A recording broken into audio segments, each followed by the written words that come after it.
اللہ من الشیطان اللعین الرجیم بسم اللہ الرحمن الرحیم الحمد للہ الذی کان موجودا قبل حدوث الاشیاء ویبقى بعد فناء الاشیاء تفرد بالاولیۃ والقدم ووسم كل شيء مع دائب الفناء والعدم كما قال عز شانه كل شيء هالك إلا وجهه وكل نفس ذائقة الموت وقال كل من عليها فان ويبقى وجه ربك ذو الجلال والإكرام والصلاة والسلام على أشرف الأنبياء والمرسلين حبيب إله العالمين بالقاسم محمد وعلى أهل بيت الطيبين الطاهرين المعصومين المظلومين ولعنة الله على أعدائهم أجمعين من اليوم إلى قيام يوم الدين آمين يا رب العالمين أما بعد أوصيكم ونفسي بتقوى الله إن الله يحب المتقين۔ اپنے نفس کو اور آپ تمام حضرات کو تقوی الہی کی وعظ و نصیحت کرتا ہوں اور تقوی الہی کی دعوت فکر دیتا ہوں۔ تقوی بہترین زاد راہ ہے اور بہترین سرمایہ حیات ہے اور سرمایہ نجات ہے۔ تقوی الہی کی بنا پر اعمال قبول کیے جاتے ہیں۔ اللہ تعالیٰ ان بندگان خدا سے محبت کا اظہار کرتا ہے جو تقوی الہی کو اختیار کرتے ہیں۔ ہم سب کو اپنی زندگی کے ہر مرحلے میں تقوی الہی کو اختیار کرنا چاہیے۔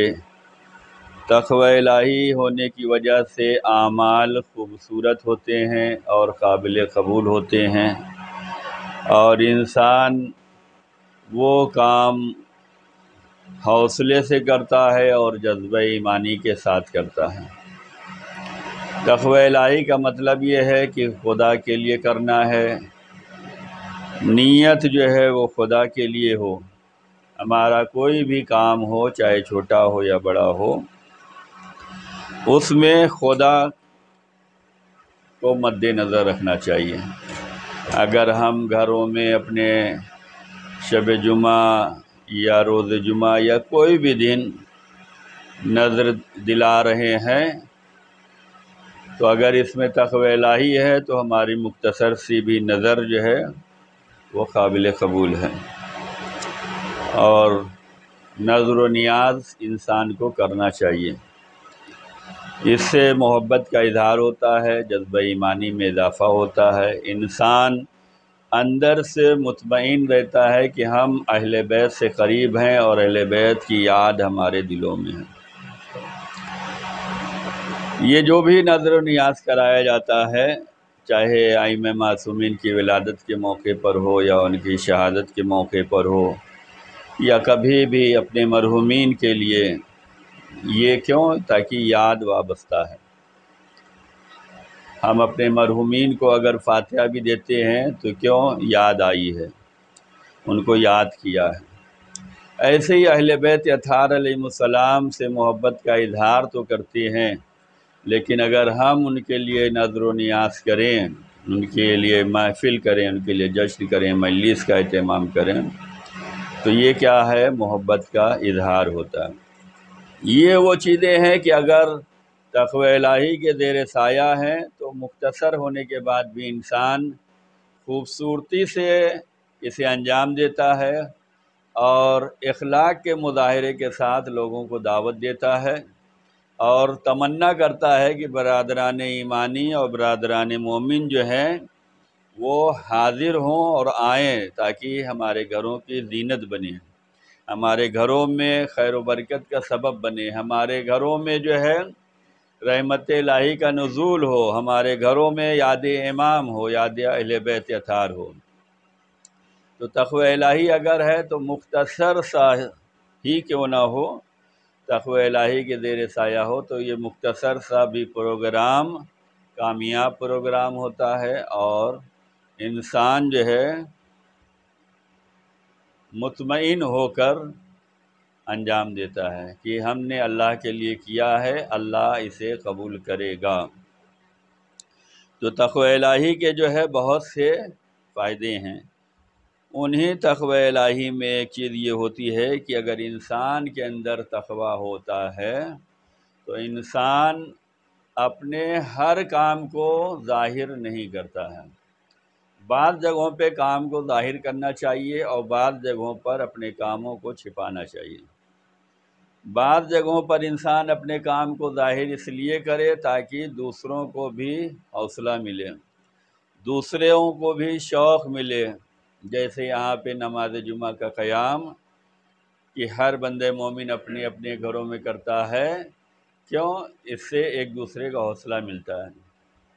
یہ وہ نیکی کا کام ہے جو مل جل کر انجام دیا جاتا ہے۔ ایک دوسرے کے یہاں لوگ آتے ہیں، یہ نماز کا قیام جہاں بھی ہو رہا ہے یہ خیر و برکت کا سبب ہوتا ہے۔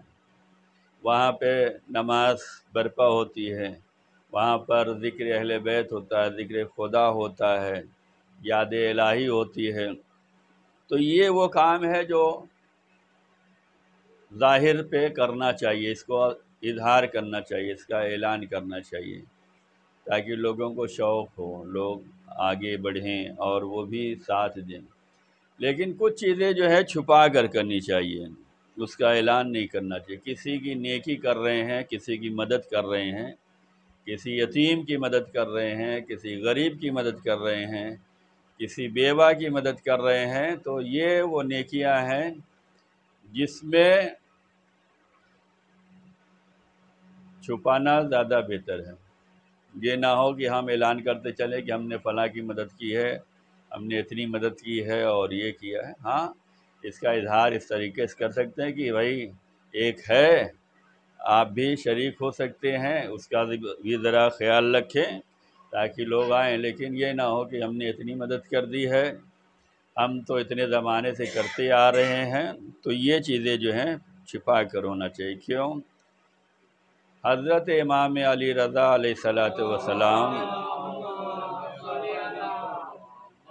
جن کی ولادت کے ایام گزر گئے اور جن کی شہادت کے ایام آنے والے ہیں، 23 ذی القعدہ کو شہادت امام علی رضا علیہ السلام ہے۔ ان کی حدیث امام فرماتے ہیں کہ وہ نیکی جو چھپ کر انجام دی جاتی ہے، چھپا کر انجام دی جاتی ہے، وہ ایک نیکی آپ کریں گے تو وہ 70 نیکیوں میں بدل جائے گی۔ اگر آپ نے ایک نیکی چھپ کر انجام دی، کسی غریب کی مدد کر دی، کسی اپنے رشتہ دار کی مدد کر دی، کسی یتیم بیوہ کی مدد کر دی، کسی پریشان حال کی مدد کر دی، کسی کو مسائل بیان کر دیا، کوئی سوال کر رہا تھا اس کا جواب دے دیا، اور اس کا ہم نے پرچار نہیں کیا، لوگوں نے بتایا نہیں فلاں ہم سے مسئلہ پوچھنے آئے تھے، ہم نے جواب دے دیا، وہ پریشان تھے، ہم نے انہیں بہترین مشورہ دے دیا۔ نہیں، اگر ہم نے چھپ کر ایک نیکی اس طریقے سے انجام دی ہے کہ کسی کی دل کی بات سن لی ہے تاکہ وہ ہلکا ہو جائے، یا کسی پریشان حال کو ہم نے بہترین مشورہ دے دیا ہے تاکہ وہ اپنے کاموں میں آگے بڑھ سکے، یہ وہ نیکیاں ہیں۔ اگر ہم نے چھپ کر کی ہیں تو ایک نیکی ہے، لیکن چونکہ ہم نے اسے چھپا کر کیا ہے کہ کسی کی عزت پامال نہ ہونے پائے، کسی کا وقار نہ گرنے پائے، کوئی بدنام نہ ہونے پائے، اس کا معیار ہم نے برقرار رکھا، تو امام فرماتے ہیں یہ ایک نیکی جو ہے 70 نیکی کے برابر ہو جائے گی۔ اور اسی طریقے سے جو ہے برائیوں کو اگر کوئی پھیلاتا ہے، علی اعلان گناہ کرتا ہے، تو وہ جو ہے اللہ اسے لوگوں میں ذلیل کرے گا۔ اور اسی طریقے سے کوئی اگر برائیوں کا خاتمہ کرتا ہے، اس کو چھپا دیتا ہے، برائیوں کو چھپا دینا، کسی بندے میں اگر مثال کے طور پہ کوئی برائی ہے تو اس کا پرچار کرتے نہ پھریں، بلکہ لوگوں سے بھی اس کی برائی کو چھپائیں اور اس سے بھی یہ کہیں کہ بھائی یہ جو ہے اچھی چیز نہیں ہے، ختم کریں۔ اگر ہم برائیوں کو کسی کی چھپا رہے ہیں تو اس سے فائدہ یہ ہونے والا ہے کہ پروردگار برائیوں کو چھپانے والے کی مغفرت کرتا ہے۔ یعنی اگر ہم اپنے گناہوں کی مغفرت کرانا چاہتے ہیں تو ہم لوگوں کی برائیوں کا پرچار کرتے ہوئے نہ پھریں، بلکہ اس کی برائیوں پہ پردہ ڈالیں، اس کی برائیوں کو چھپائیں اور لوگوں سے بھی کہیں یہ چیز اچھی نہیں ہے۔ اس کا فائدہ یہ ہوگا کہ اللہ تعالیٰ برائیوں کو چھپانے والے کے گناہوں کو معاف کر دیتا ہے۔ تو یہ وہ حدیثیں ہیں جو ہمارے لیے مشعل راہ ہے۔ ہم سب کو چاہیے کہ ہم امام کی حدیث کو جو ہے سنیں اور اس پہ عمل کریں اور جو اپنی زندگی میں نافذ کریں۔ بہت سی چیزیں ایسی ہیں جو ہم سنتے تو ہیں لیکن اس کی حقیقت تک نہیں جاتے۔ جیسے یہ بات مشہور ہے کہ بڑا بھائی جو ہے باپ کی منزل پہ رہتا ہے، مانتے تو سب ہیں، لیکن یہ حدیث میں آیا ہے۔ حضرت امام علی رضا علیہ الصلوۃ والسلام نے ارشاد فرمایا کہ بڑا بھائی جو ہے وہ باپ کی منزل میں ہے، یعنی جو ہم زمانوں سے سنتے آ رہے ہیں یہ کسی کی مثال نہیں ہے، یہ کسی کی کہاوت نہیں ہے، یہ مقولہ نہیں ہے، یہ حدیث امام ہے کہ امام فرماتے ہیں کہ تمہارا بڑا بھائی تمہارے باپ کی منزل رکھتا ہے، یعنی بڑے بھائی کا زیادہ خیال رکھنا چاہیے، اس کا احترام کرنا چاہیے۔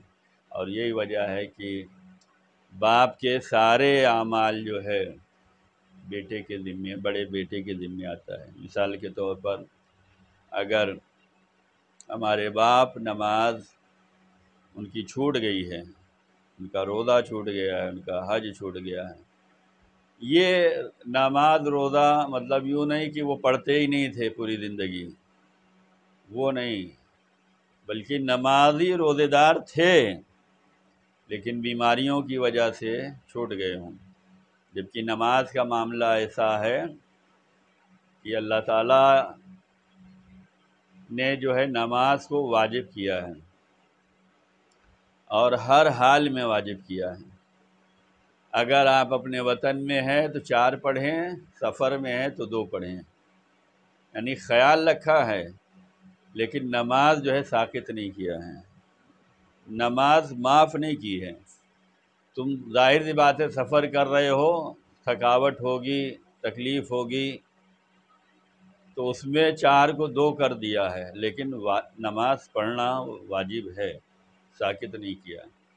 بیمار ہو گئے ہو، کھڑے ہو کر نہیں پڑھ سکتے تو بیٹھ کر پڑھو، بیٹھ کر نہیں پڑھ سکتے لیٹ کر پڑھو، دائیں کروٹ پڑھو، بائیں کروٹ پڑھو، یہ بھی نہیں ہو سکتا اشاروں میں پڑھو۔ نماز جو ہے وہ معاف نہیں ہے، جیسے بھی ہو سکے پڑھنا ہے، انجام دینا ہے، یہ واجب ہے۔ لیکن اگر کچھ نمازیں چھوٹ گئی ہیں ہمارے والد کی تو یہ ان کے مرنے کے بعد، زندگی میں نہیں، ان کے مرنے کے بعد ان کے بڑے بیٹے پہ واجب ہو جاتی ہے۔ جو ان کی بچی ہوئی نماز ہے وہ بڑے بیٹے پہ واجب ہو جاتی ہے،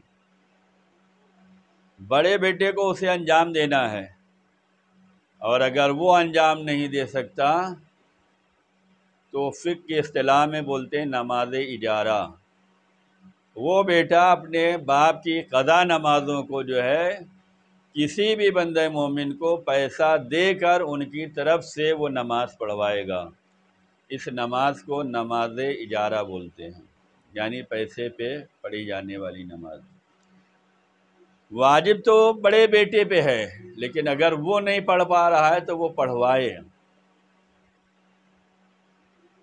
تو یہ نماز اتنی اہم ہے کہ بڑے بیٹے پہ واجب ہو جاتی ہے۔ روزہ نہیں رکھ سکے ہیں، جبکہ روزے کے بارے میں یہ ہے کہ انسان اگر بیمار ہے یا سفر میں ہے تو روزہ بعد میں رکھے، 11 مہینے اس کے پاس ہیں، 1 مہینے کے روزے کا جو ہے ادا کرنے کے لیے اس کے پاس پھر 11 مہینے ہوتے ہیں۔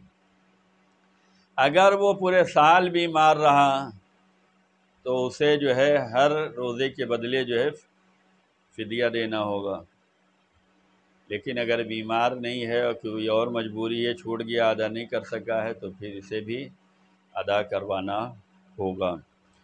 تو امام فرماتے ہیں کہ بڑا بھائی جو ہے وہ باپ کی منزل پہ ہے، اس کا خیال رکھنا چاہیے اور اس کا احترام کرنا چاہیے۔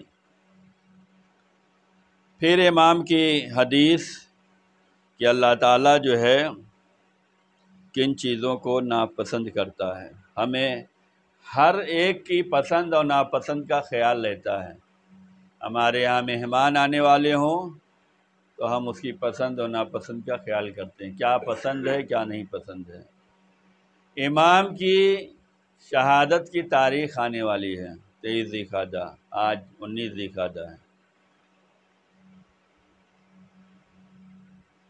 اور ہفتہ پورا جو ہے امام سے منسوب ہے، جیسے جمعے کا دن امام زمان علیہ السلام سے منسوب ہے۔ تو یہ ہر دن جو ہے منسوب ہے امام سے، معصومین سے، تو ہمیں ان کی بھی پسند اور ناپسند کا ہمیں خیال رکھنا چاہیے کہ انہیں کیا پسند ہے اور انہیں کیا نہیں پسند ہے۔ اور ایسا بھی نہیں ہے کہ ہمیں معلوم نہیں ہے، ہمیں ہر چیز معلوم ہے، مجلسوں کے صدقے میں، خطبات جمعہ کے صدقے میں، محافل کے صدقے میں، جشن کے صدقے میں، شب بیداری کے صدقے میں، یہ سب ہمیں معلوم ہوتا ہے کہ اہل بیت کو کیا پسند ہے اور کیا نہیں پسند ہے۔ تو ہمیں چاہیے کہ ہم ان چیزوں کو بھی دیکھیں، خاطر میں لائیں کہ کیا اہل بیت کو پسند ہے اور کیا اہل بیت کو ناپسند ہے۔ اور اس کے بعد سب سے پہلی منزل پہ تو ہمیں یہ دیکھنا چاہیے کہ اللہ کو کیا پسند ہے، اس لیے کہ سب سے بزرگ و برتر ذات وحدہ لا شریک کی ذات ہے۔ ہمارا کلمہ پہلا جو ہے وہ یہی ہے، لا الہ الا اللہ، اللہ کے بارے میں ہے۔ اللہ سے محبت ہوگی تو اہل بیت سے محبت ہوگی، اہل بیت سے محبت ہوگی تو اہل بیت کی اولاد سے محبت ہوگی، اور جب اللہ ہی کے راستے پہ نہیں ہوں گے تو رسول اور آل رسول کو بھی نہیں ماننے والے ہوں گے۔ تو سب سے پہلی چیز یہ ہے کہ ہم یہ دیکھیں کہ اللہ کو کیا باتیں پسند ہیں اور کیا باتیں ناپسند ہیں۔ جیسے اللہ کو یہ پسند ہے کہ لوگ تقوی الہی کو اختیار کریں، جو تقوی الہی کو اختیار کرتا ہے اللہ اس سے محبت کا اظہار کرتا ہے، یعنی تقوی الہی کو ہمیں اختیار کرنا چاہیے۔ اللہ کو پسند ہے، جو چیز پسند ہوتی ہے اسی سے وہ محبت کرتا ہے۔ تو یہاں پر جو ہے حضرت امام علی رضا علیہ الصلوۃ والسلام نے بھی فرمایا، اللہ تعالیٰ جو ہے وہ تو اور میں، یعنی بلا وجہ کی بحث کرنا، آپس میں جھگڑنا، بلا فالتو کی باتیں شروع کر دینا، کسی کو ذلیل کرنا، کسی کو حقیر دکھلانا، کسی کو چھوٹا دکھلانا، اپنے کو بڑا بتلانا، یہ جو تو میں ہے، امام فرماتے ہیں اللہ تعالیٰ اس بات کو ناپسند کرتا ہے۔ اس کا مطلب یہ ہے کہ ہمیں ان چیزوں سے پرہیز کرنا چاہیے۔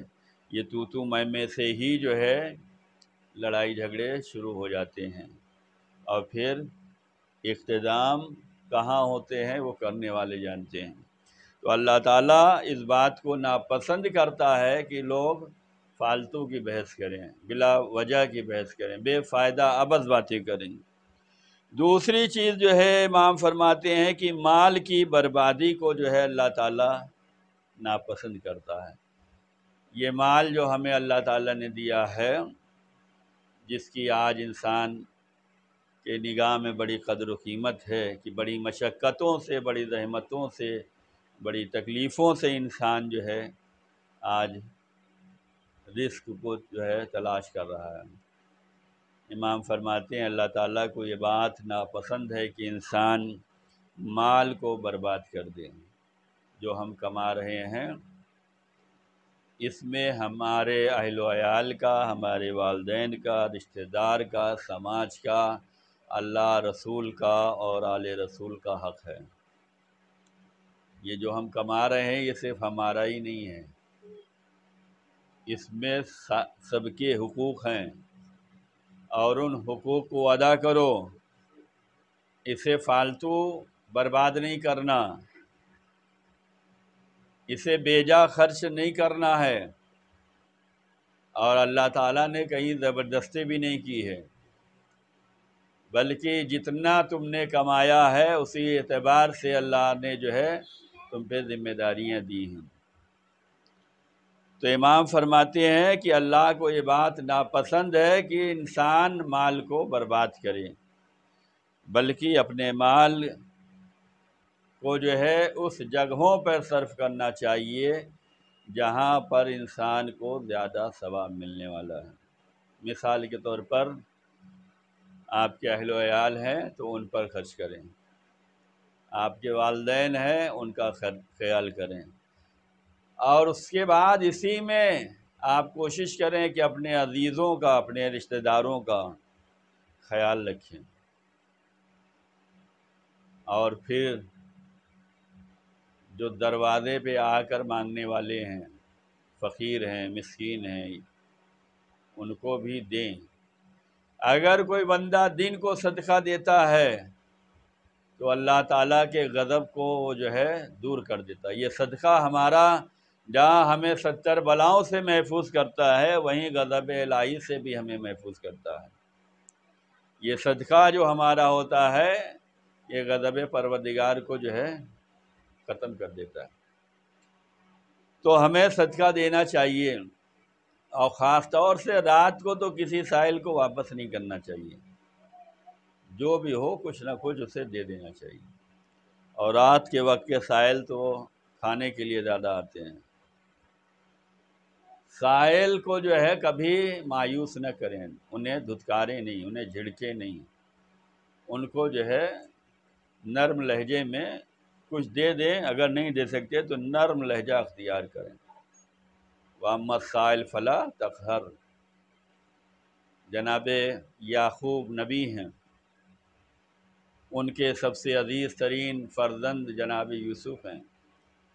جناب یوسف جناب یعقوب سے جو جدا ہوئے ہیں اور اس جدائی میں باپ کی آنکھوں کی روشنی چلی گئی، اس کا ایک سبب یہ لکھا گیا کہ جناب یعقوب کے ہاں دمبا ذبح ہوا اور سب نے خوب سیر ہو کر کھایا، اور ان کے بازو والے، ان کے نیبر جو تھے، ہمسائے تھے، وہ بھوکے سوئے۔ اس کا مطلب یہ ہے کہ ہمیں اپنے ساتھ اپنے پڑوسیوں کا بھی خیال رکھنا چاہیے۔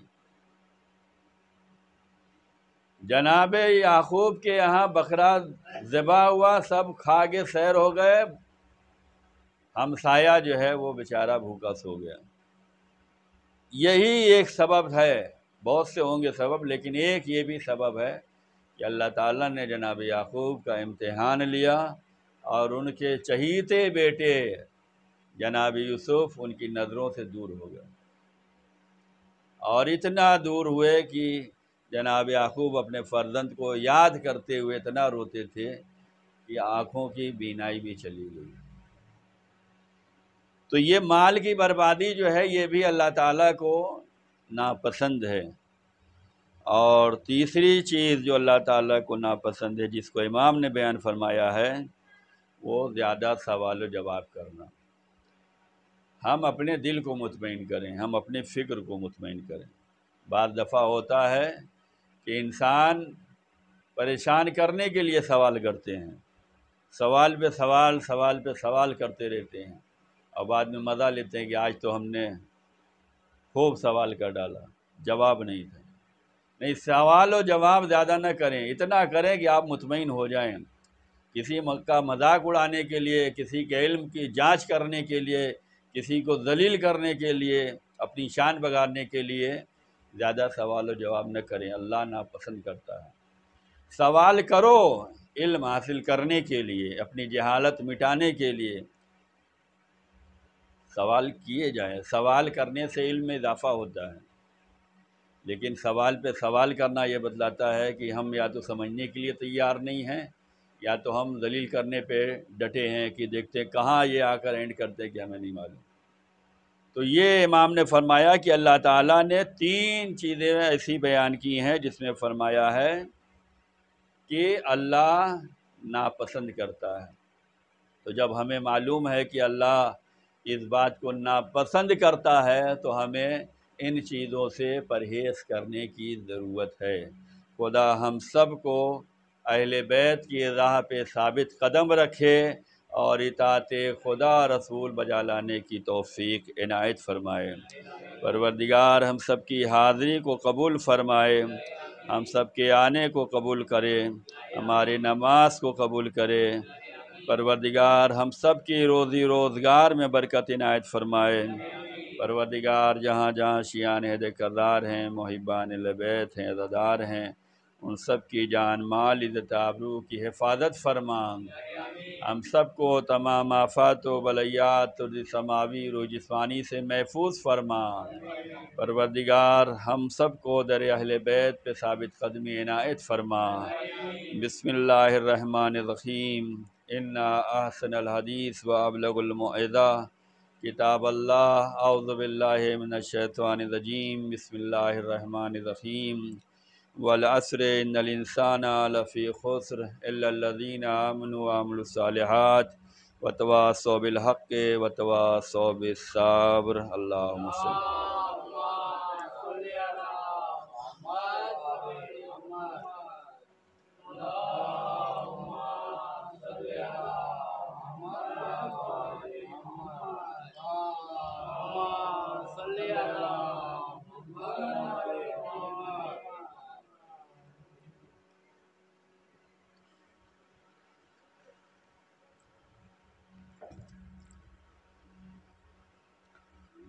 اعوذ باللہ من الشیطان الرجیم۔ بسم اللہ الرحمن الرحیم۔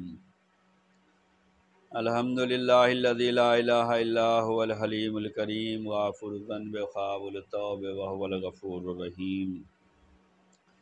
سبحان من سبقت رحمتہ غضبہ وبسط الیدین بالرحمہ۔ سبحان من لم یکلف نفسا الا دون وسعها وعفى عن السیئات ولم یعذبها۔ سبحان من لا يزداد لا معاصي العباد الا کرما وجودا ولا كثرة الذنوب الا عفوا وصفا۔ نشهد ان لا اله الا الله وحده لا شريك له واشهد ان محمدا عبده ورسوله واشهد ان امیر المؤمنین واولاد المعصومین حجج اللہ اما بعد۔ عزیزان گرامی، یہ وہ مہینہ ہے، یہ وہ ہفتہ ہے، یہ وہ ایام ہیں جو حضرت امام علی رضا علیہ الصلاۃ والسلام سے منسوب ہیں۔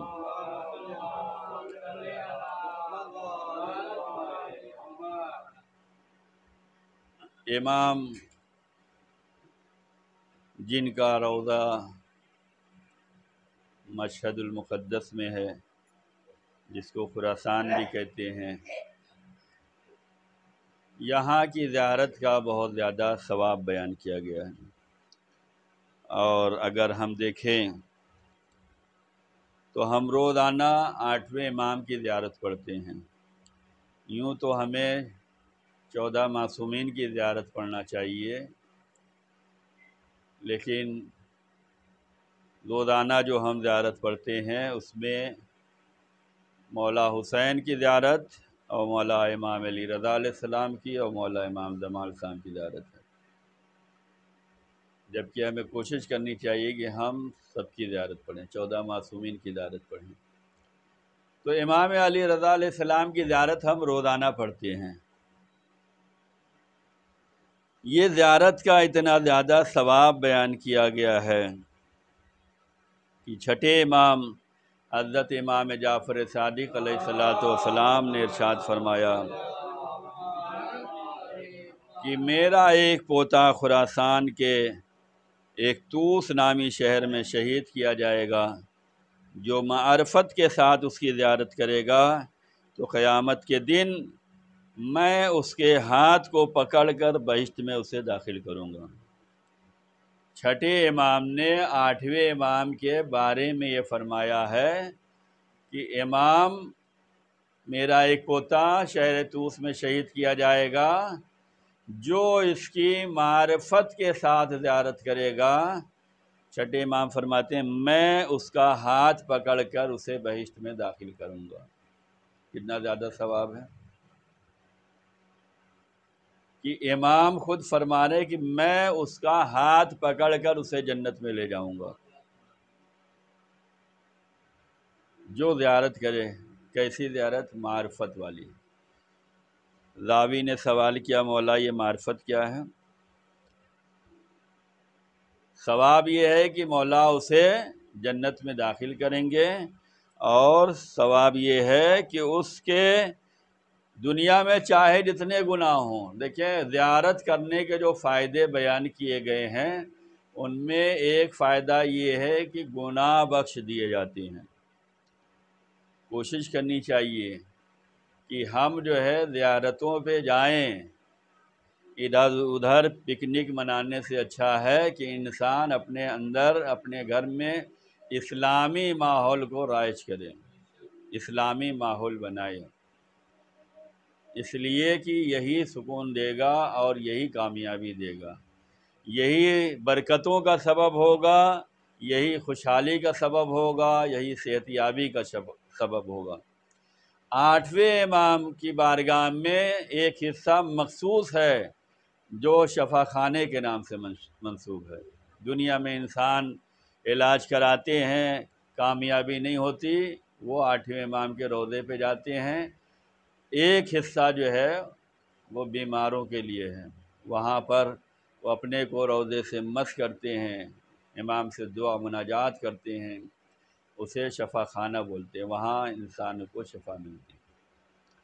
تو امام کی زیارت کرنے کا ایک فائدہ یہ ہے کہ اس کے گناہ معاف ہو جاتے ہیں۔ دنیاوی زندگی میں ہم کتنے گناہ کر رہے ہیں، اگرچہ اسے سمجھ کر نہیں کر رہے ہیں، سمجھ کر کریں گے تو وہ بہت بڑا گناہ ہو جائے گا، گناہ کبیرہ ہو جائے گا، لیکن ہم سمجھ کر ہی نہیں کرتے۔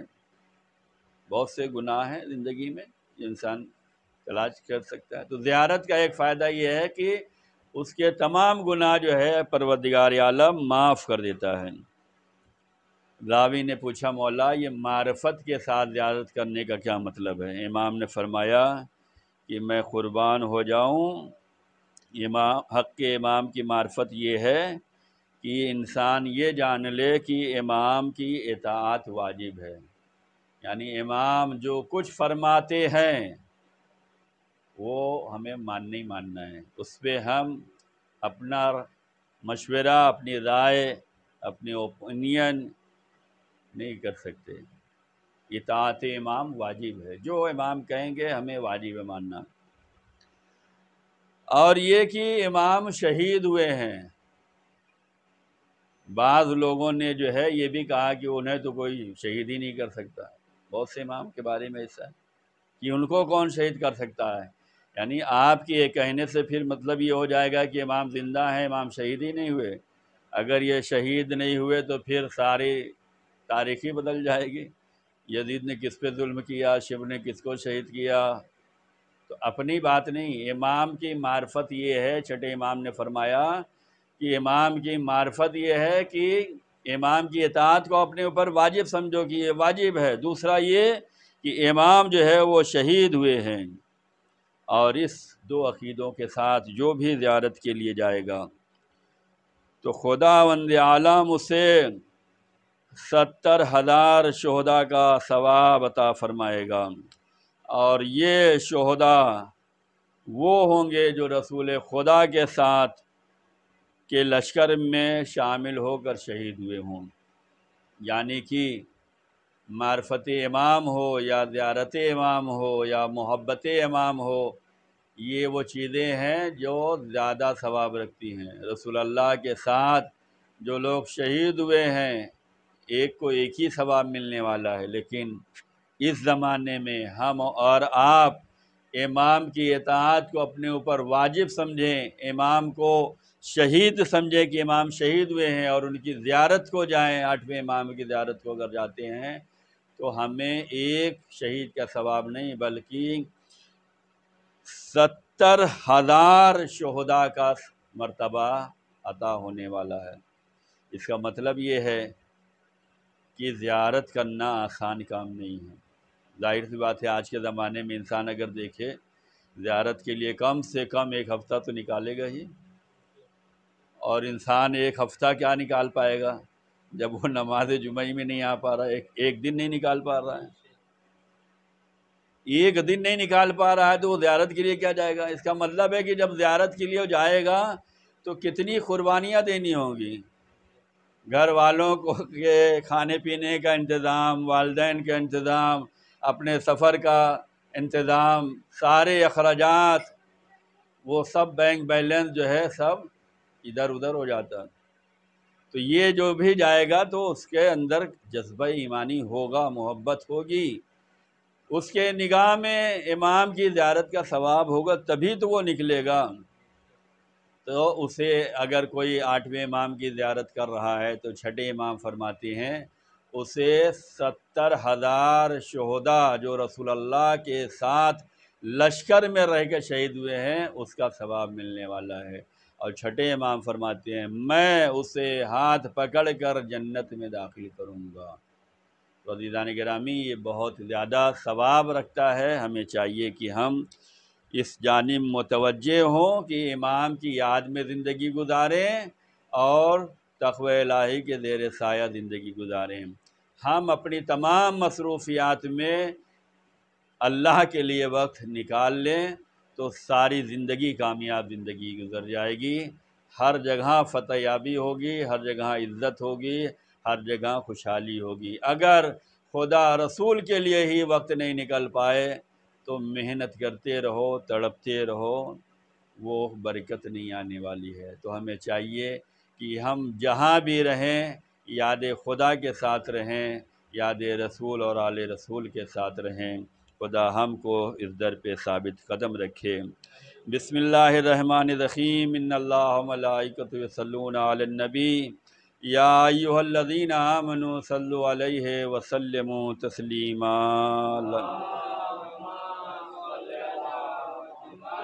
اللہم صل علی سید المرسلین شفیع المذنبین نبینا محمد۔